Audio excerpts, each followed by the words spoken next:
Hello everyone, welcome to our SOLIDWORKS PDM webinar. Today we're going to talk about how SOLIDWORKS PDM can improve the document control process. It does this with versioning control and workflow. This is going to make for a much more automated and repeatable process. Many engineering companies today are still managing the data in Windows folder structures.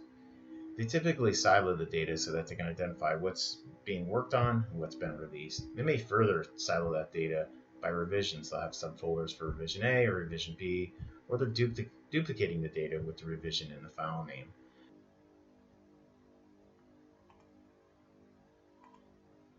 A typical change process may start with a form.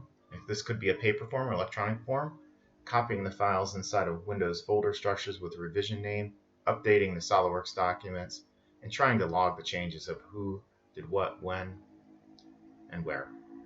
Lots of things that can go wrong with this process. On a much more positive note, SOLIDWORKS PDM can improve this document control process with a simple check-in, check-out working process, and workflow. Check-in and check-out process is simple. The PDM application is integrated directly within Windows Explorer and within SOLIDWORKS.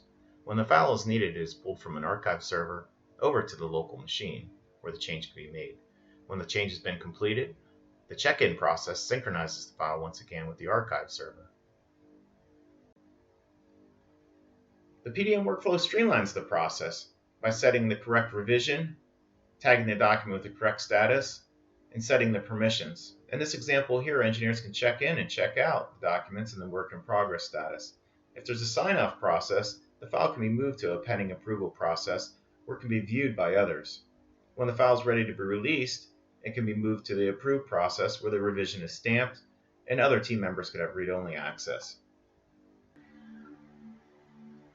PDM will track all SOLIDWORKS references. This allows you to know where parts have been used and what files are contained within assemblies and drawings. Not only does it track the file references, it also can track the specific version that was referenced. The PDM database maintains a high fidelity of all document information, and the workflow can help you automate how you capture this information. In this example here, the items highlighted in yellow have been automated by the workflow. The workflow is tagging who's checked, when it was checked, stamping the document revision and status. Now let's transition into the PDM demonstration, starting with the Windows Explorer integration.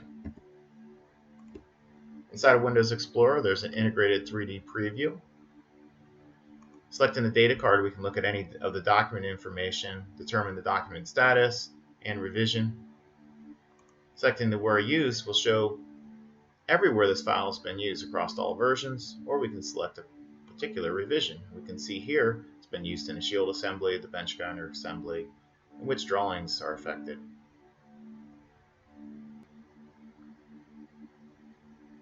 I'd like to make a revision for the shield component, but you can see that the document is at the production status. The first step is to move the document to the work in progress status so that I can have write access and check out the file.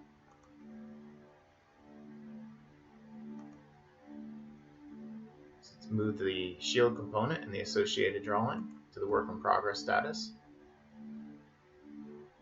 You can see that the bench grinder and its drawing have already been moved to the work in progress status. Next, let's open this in SOLIDWORKS. And here the system is prompting me if I want to check out the file. What this is going to do is it's going to synchronize the file from the archive server into my local PDM view. The file's been checked out. As you can see, I'm logged in as the engineer, and I can go ahead and make the change.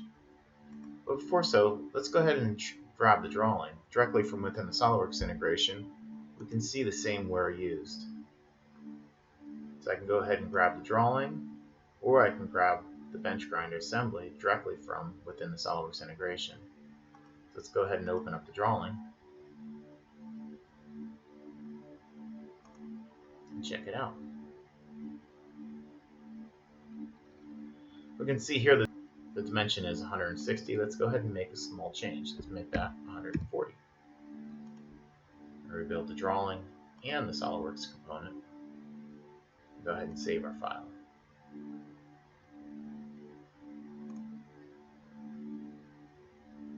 The next step is to check in these changes. So let's go ahead and hit check-in.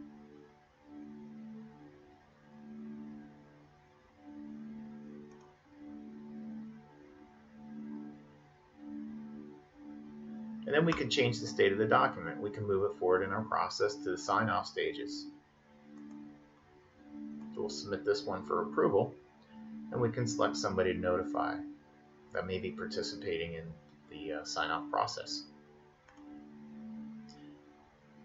The system will send them an email either through an SMTP server, so they can get that email through something like Gmail or Outlook. Also, the database may notify that user when they log into the PDM system.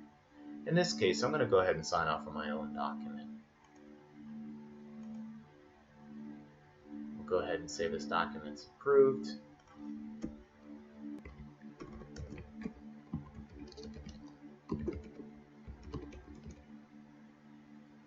And hit OK.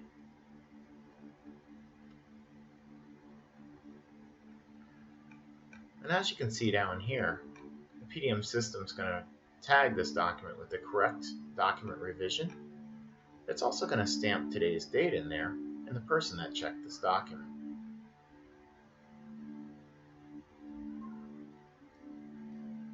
To take a look at the versioning control, we can go back and we can get any previous revision or version. I can go all the way back to the first revision A here,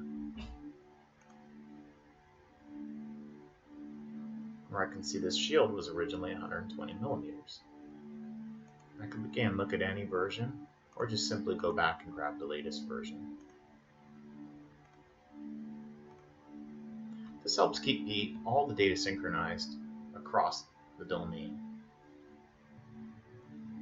This concludes the presentation,